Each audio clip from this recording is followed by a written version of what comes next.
دوستو، ایک دوست نے اپنی کہانی سناتے ہوئے کہا کہ میں ہر ہفتے جمعے کی صبح اپنے والد کی قبر پر جاتا ہوں، فاتحہ خوانی کرتا ہوں اور وہاں سے ہی اپنے آفس روانہ ہو جاتا ہوں۔ اس روٹین کو ایک عرصہ ہو گیا تھا، مگر آج قبر پر فاتحہ پڑھتے ہوئے میں نے ایک عجیب خوشبو محسوس کی۔ یہ خوشبو کسی بھی لحاظ سے مجھے دنیاوی خوشبو نہیں لگ رہی تھی، یہ خوشبو مجھے بے چین کر رہی تھی۔ میں دیکھنا چاہتا تھا کہ یہ خوشبو آخر کہاں سے آ رہی ہے۔ بہرحال میں نے والد صاحب کی قبر پر فاتحہ پڑھی۔ فاتحہ پڑھنے کے بعد میں نے ایک قبر دیکھی جس کی طرف سے مجھے خوشبو آ رہی تھی۔ قبر پر پھول اور تازہ مٹی سے یہ اندازہ لگانا مشکل نہیں تھا کہ یہ قبر 2 یا 3 دن پرانی ہی ہوگی۔ میں اس قبر کی طرف بڑھا اور اس پر فاتحہ خوانی کی۔ فاتحہ خوانی سے فارغ ہو کر میں قبر کے پاس بیٹھ گیا اور اس خوشبو کو محسوس کرنے لگا۔ میں نے اس قبر کی مٹی ہاتھ میں اٹھائی اور اس کو سونگھا۔ قبر کی مٹی انتہائی ٹھنڈی اور بہت ہی زیادہ خوشبودار تھی۔ میں نے مٹی دوبارہ قبر پر ڈالی اور ہاتھ جھاڑ کر اٹھ کھڑا ہوا۔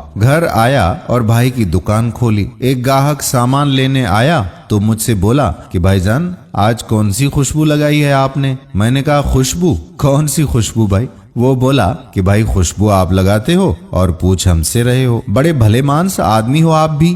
یہ کہہ کر وہ اپنا سامان لے کر دکان سے نکل کر چلا گیا۔ میں نے اپنے ہاتھ کو سونگھا تو اس میں سے ابھی تک وہ خوشبو آ رہی تھی۔ مجھے سارا دن خود سے وہ خوشبو محسوس ہوتی رہی۔ گھر آیا، ہاتھ دھوئے، مگر اب بھی خوشبو ہاتھوں سے نہیں گئی۔ اگلے جمعے کے دن نہ چاہتے ہوئے بھی میں قبرستان چلا گیا۔ والد صاحب کی قبر پر فاتحہ خوانی پڑھی اور پھر اس قبر پر فاتحہ پڑھنے لگا۔ میرا تجسس بڑھنے لگا کہ کون ہے جس کی قبر سے اتنی خوشبو آتی ہے؟ آخر ایسی کون سی نیکی ہے جس کی وجہ سے یہ انعام اس قبر والے کو ملا ہے؟ آخر مجھے بھی تو پتا چلے۔ یہ سوچ کر میں گورکن کے پاس گیا اور اس سے پوچھا کہ یہ کس کی قبر ہے؟ اس نے مجھے بتایا کہ یہ ایک خاتون کی قبر ہے۔ میں سوچنے لگا کہ آخر اس نے ایسی کیا نیکی کی ہوگی کہ جس کی وجہ سے اس کی قبر سے اتنی خوشبو آ رہی ہے۔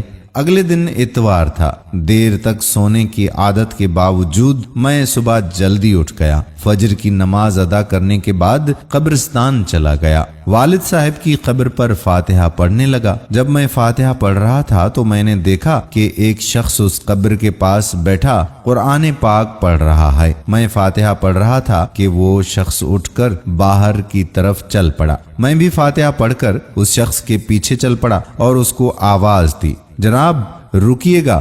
وہ رکا تو میں نے اس سے رسماً سلام دعا کی اور اس سے کہا کہ میں آپ سے ایک بات پوچھنا چاہتا ہوں۔ اس نے کہا جی جناب پوچھئے، کیا پوچھنا چاہتے ہیں؟ اس نے بہت محبت سے مجھے جواب دیا۔ میں نے کہا شکریہ، جزاک اللہ۔ اور میں نے کہا کہ یہ کن کی قبر ہے جس پر آپ ابھی قرآن مجید پڑھ رہے تھے؟ اس نے کہا کہ آپ کیوں پوچھ رہے ہیں؟ میں نے کہا کہ اصل میں اس قبر سے انتہائی میٹھی خوشبو آتی ہے اور اس قبر کی مٹی انتہائی ٹھنڈی ہے۔ اس کی وجہ آخر کیا ہو سکتی ہے؟ یہ خاتون آپ کی کیا لگتی ہیں؟ اس پر اس نے بتایا کہ یہ میری بیوی کی قبر ہے۔ اور قبر ٹھنڈی اور خوشبودار کیوں نہ ہو؟ آخر اس نے عمل بھی تو ایسا ہی کیا ہے۔ میں بولا جی میں وہی پوچھنا چاہ رہا ہوں کہ آخر ایسا کون سا عمل کیا تھا ان خاتون نے؟ اس پر وہ شخص بولا کہ یہ اس وقت کی بات ہے جب میری گورنمنٹ جاب لگی تھی۔ میری والدہ اور بہنوں نے بہت ارمانوں سے میری شادی کی، مگر شادی کی پہلی رات ہی میں نے اپنی بیوی کے پیروں میں اپنی پگڑی رکھتے ہوئے یہ بات بتائی کہ میں حق زوجیت ادا نہیں کر سکتا، میں اس قابل نہیں ہوں۔ میری میڈیکل رپورٹس کے مطابق میں کبھی باپ نہیں بن سکتا، مگر اپنی ماں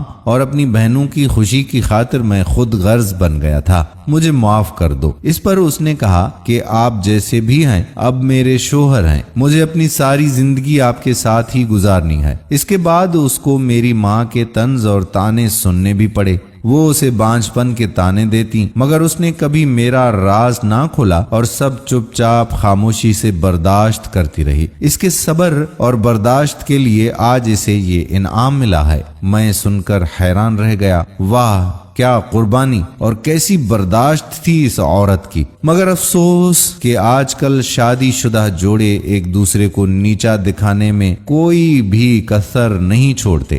ایک دوسرے کے لیے کوئی برداشت اور کوئی صبر نہیں رہا، اور اگر شوہر میں کوئی کمی ہو تو بیوی اس کو ہر وقت تانے دیتی رہتی ہے اور لوگوں کے سامنے اسے رسوا کرتی ہے، اور اگر شوہر بیمار ہو تو تعلقات بھی استوار کر لیتی ہے۔ نہ جانے ہمارے اندر سے صبر اور برداشت کہاں چلی گئی ہے۔ ہم ہر چیز دنیا میں ہی حاصل کرنا چاہتے ہیں اور آخرت کو فراموش کر بیٹھے ہیں، حالانکہ اصل زندگی موت کے بعد ہی شروع ہوتی ہے۔ کیا ہم نے موت کے لیے تیاری کر رکھی ہے؟ ہم امید کرتے ہیں کہ ہماری آج کی ویڈیو بھی آپ کو پسند ضرور آئی ہوگی، اور اپنے دوستوں احباب کے ساتھ اسے شیئر بھی ضرور کریں گے۔ آنے والی ویڈیو تک آپ کا اپنا میزبان قادر بخش کلہوڑو آپ سے اجازت چاہتا ہے۔ اپنی دعاؤں میں یاد رکھیے گا۔ اللہ حافظ۔